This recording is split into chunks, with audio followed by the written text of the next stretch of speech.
Boom! I've got a new toy. I have got a new Bosch drill press. Now, in this video, I'm going to do a bit of an unboxing and my initial thoughts on setting it up, how useful it is, what I think to it. It's not going to be a full review because I believe that you've got to have a tool for a good few months and put it through its paces before you can make a judgment. However, you guys voted that I buy this drill over the cheaper one, so I'm going to be trying to figure out whether I think the £290 price tag is worth it for this bit of kit. I'm going to say straight up now, this is not a sponsored video. I wish, and then I wouldn't have had to pay for it. Anyway, I want to open my new toy. Let's go!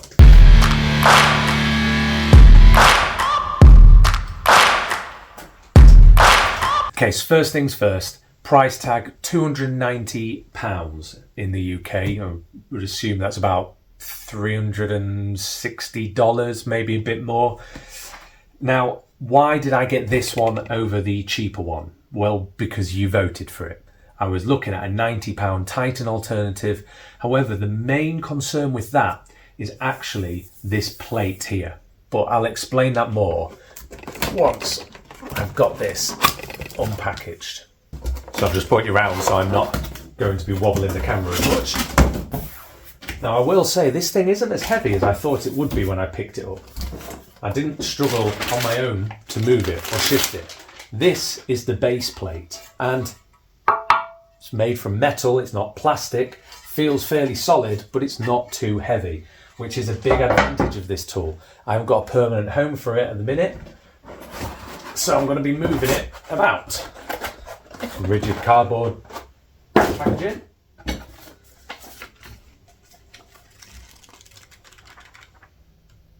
I'm not a big fan of reading. Some metally bit. Another metally bit. And I think that's about it. Oh, and a metally turny thing. I know it's an Allen key. So before we go any further, just to run through the model I've got, it's the Bosch PD40.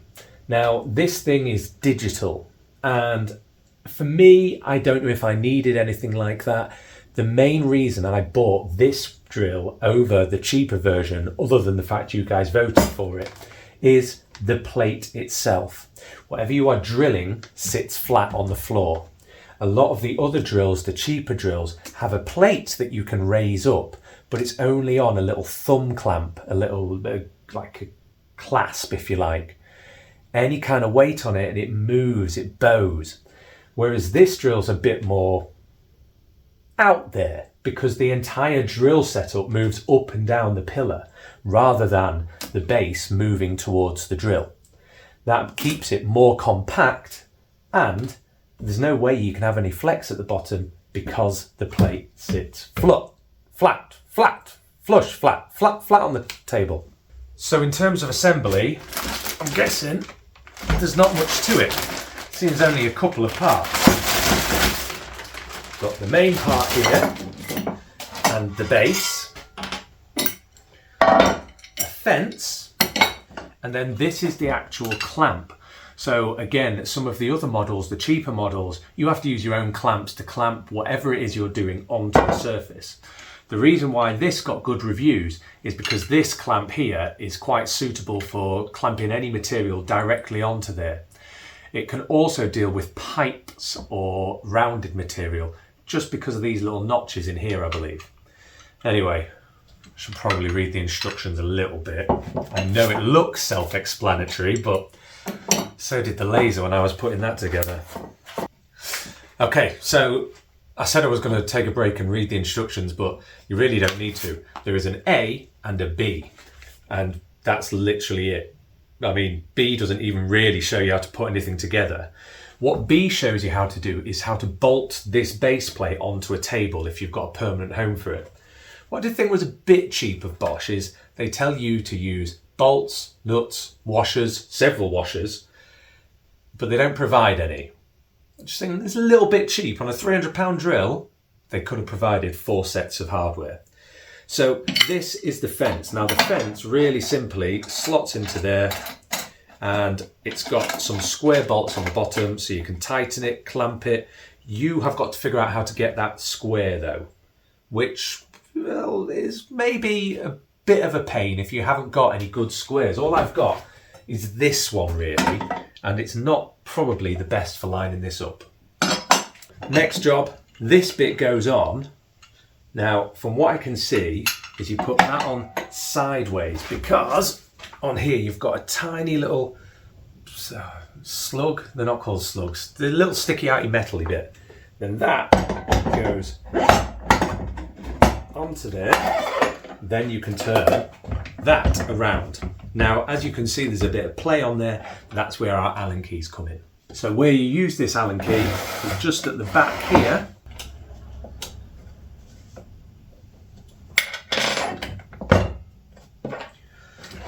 So now I've tightened that Allen key at the back. Any of that rotation is just gone. I wonder what's next. So I was just looking at this thing and I couldn't figure out how to fix it. There's no nuts or screws or little lug bolts or anything like that. And I was a bit confused about it. And then I realised that it works in quite a clever way. Or clever to me. This slides up and down, sits on top of whatever you want, but of course it still moves. Then you turn this lever and it basically clamps against itself. So it's now fixed on here. It will not move up and down. This, you know, barely moves, and that was all of my strength. The other good thing about this, or so the other reviews said, is that you can move it out of the way, which is good, and you can also use it to clamp down quite uneven material. Like this, for example. That is not moving anywhere, and this is a rounded, like it's, normally that would be a pain to clamp, that's what I'm saying. But that's kind of all of the movable parts that you can do by hand. The rest of it is done fairly digitally. Got it. So this drill is suitable not just for wood, but for steel and aluminium as well. On the side here, I don't know if I'll ever use it for steel and aluminium, but on the side here, it tells you what RPM to set based on the diameter of the drill piece you're using. So suitable for steel and aluminium up to a drill diameter of 13 mil. And it tells you what RPM to use to lower the RPM dependent on the size of the drill bit you're using. Having a guide like this that's stuck on the side and not in a booklet I'm likely to use, it's good for a muppet like me. On the other side of the drill is this. Now this is your gear selection. You've got one which is low speed. So low speed is better for your bigger drill bits.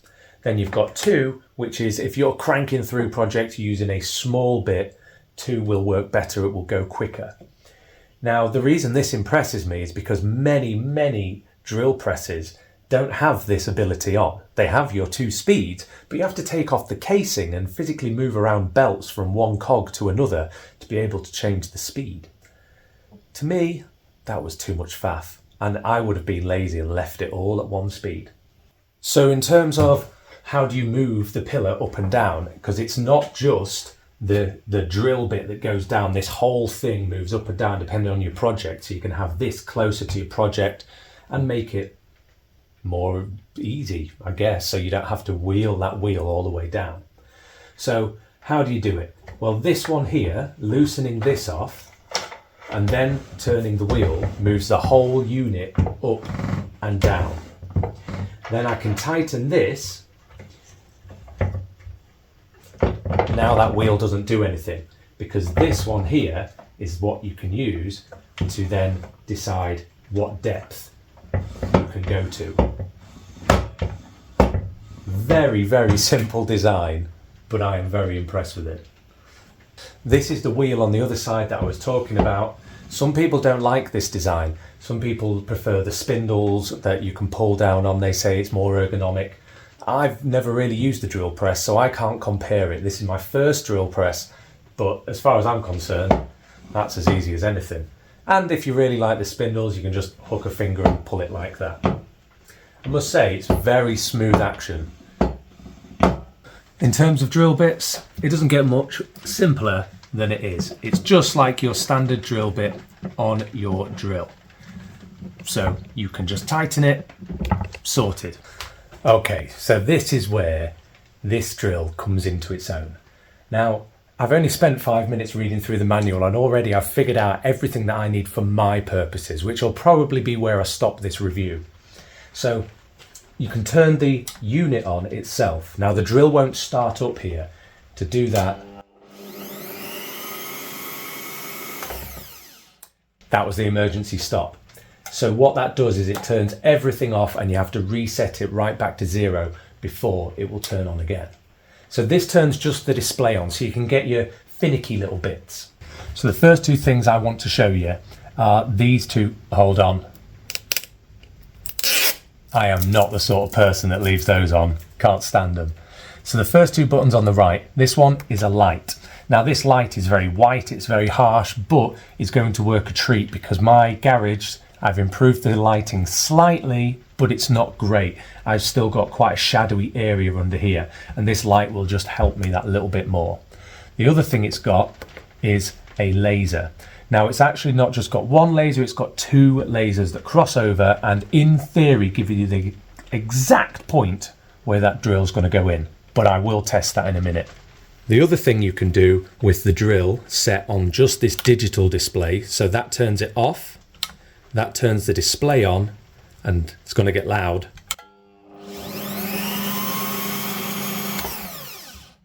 It does have an emergency stop as well.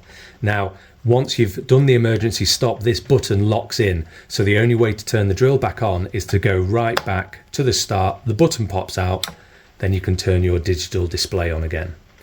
Now, the other two buttons, this one here, this is so that you can look at the speed whilst you're drilling. This knob here is your speed regulator, so you can lower the RPM within the geared setup already. So you can really fine tune this depending on what wood you're going through and the size of the drill bit. As well as the speed, we've got the depth, and this is where this unit comes into its own. So as I move down, it tells me the exact depth I'm reaching. So what you've got to remember is you can adjust the depth and lock the depth with this lever at the side. So once I've pulled down to the exact 0.1 of a millimeter that I want, I can then lock the depth like that. And then I've locked the depth this time at 36.4 millimeters for no other reason than that's just what I locked at. And I just think that that is amazing. It's probably way more accurate than I need for my purposes, but you know, buy cheap, buy 17 times. This is supposed to last me forever. So then there's one button left because this one just does the speed and depth. Okay. Now, if you go on to depth, at the minute it's fully locked up, it's at 0.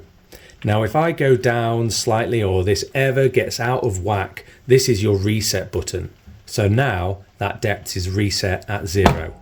I let it go back up. Now I'm at minus figures. The next thing I'm going to do is test to see how accurate that laser is. What I've done is I've drawn a green cross, so I'm hoping it shows up well on the camera because I know pencil doesn't. I'm going to see if I line that laser up perfectly on that cross, will it go perfectly through the middle. Now I'm going to use the light and the laser. I'm going to use this clamping piece and I'm going to line that up perfectly with the laser. Now if that laser is accurate, then that should drill perfectly in that spot. Now this might sound like a little thing, but I've got an Evolution miter saw and the laser on that is not accurate at all. I've looked at readjusting it and trying to change it, but it always just reverts back to being inaccurate. So I just have to eyeball it. Lasers, what's the point in them if they're not accurate? It's got to get loud.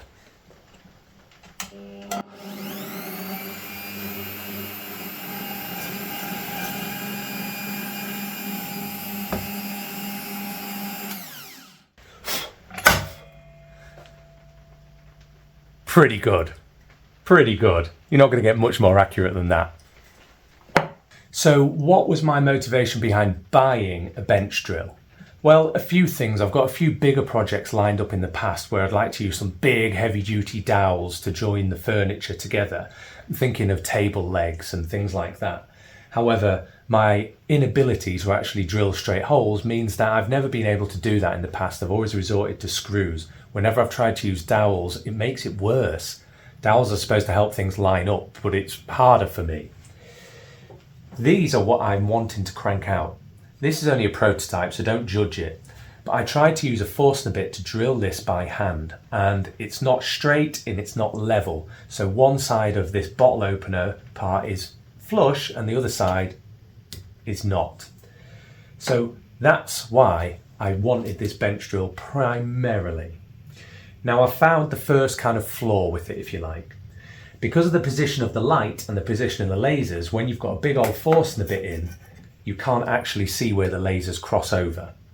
That's not too much of an issue for a Forstner bit because it's got a little spike in the middle. It's just one of those things that was maybe an oversight. Whilst we're talking about things that aren't quite perfect, there is no option for any kind of dust extraction on this. Now, I know it is quite a rare thing with benchtop drills anyway, but it would have been handy just to have some kind of clip here that you could plug the shop vac into or attach a hose or something like that. So the way I'm going to set my depth for this piece is if I come down like that and rest the Forstner bit on top so the spike's not quite in it, then I'm going to do my reset. So now I know that this is set to the exact height of my material, whatever that is. Now this bit's going to be a little fiddly because I'm reaching around and trying to let you guys see. So now what I do is I can bring this down to exactly 2 mil, which is quite difficult when you're working with tenths of a millimetre. Then I can tighten this off, and now in theory I can clamp this down using this thing, and again you've got to be careful because this can only cater to a 42 mil Forstner bit. Anything different and I'm afraid you have got to not use this clamp and figure out something else for yourself. So that should be 2 millimeters depth, which is the depth of this thing. This is the ultimate test. If this works, for me it was worth the money.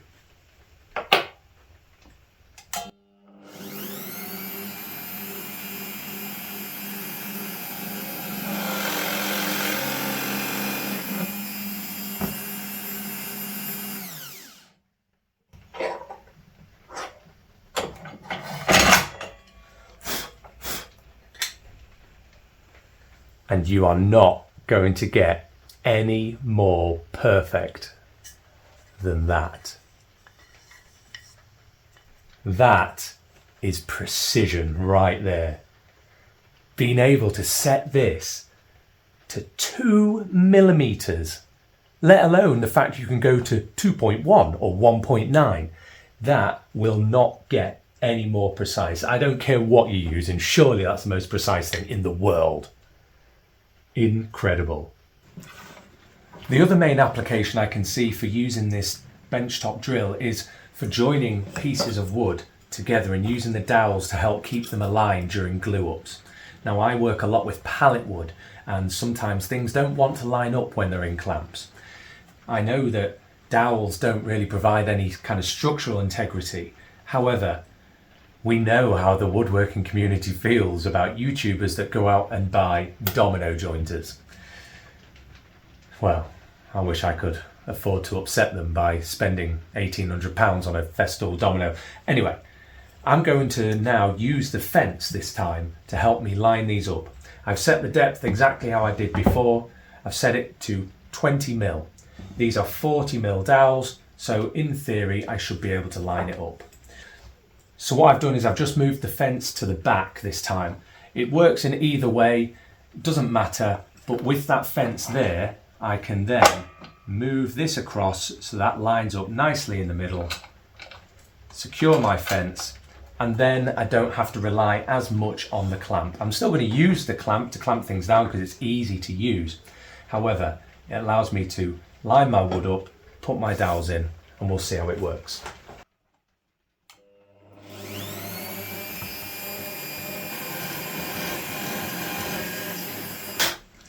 Okay, moment of truth. Something that I have forever struggled with, getting pallet wood to line up perfectly for the glue up and to stay lined up, because it's not as simple as just adding clamping pressure.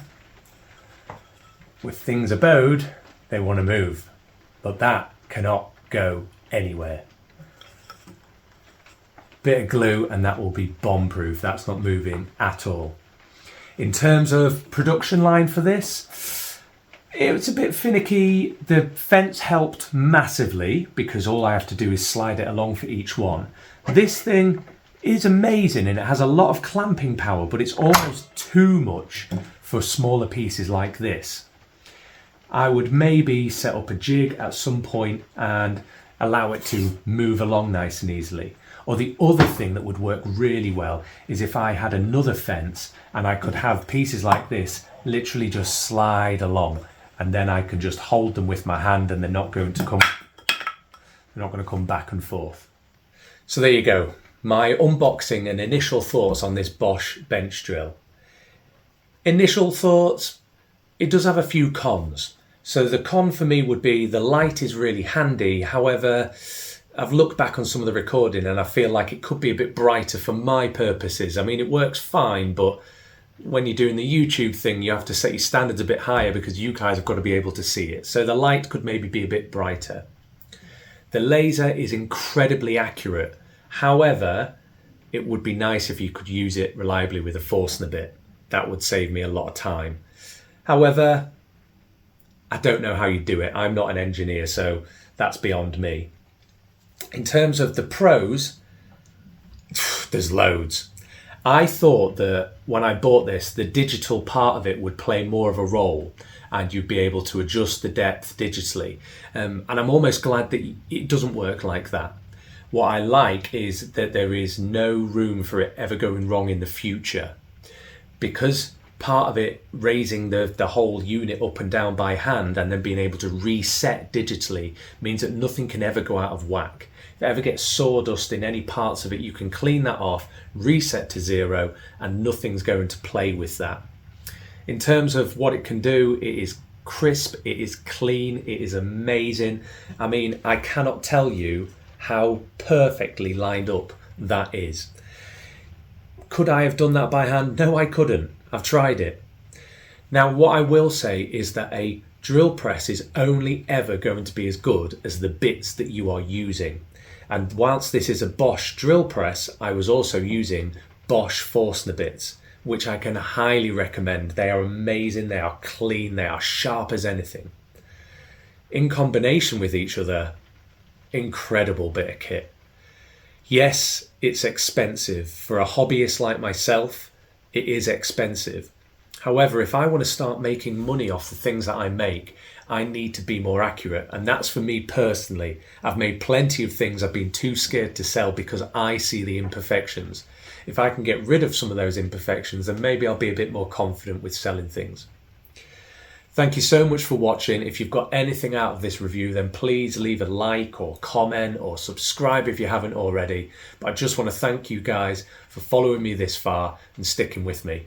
As for this, I'm going to be putting it through its paces in the next video or two when I'm trying to go, as Dana says, full business human. Take care. Bye-bye.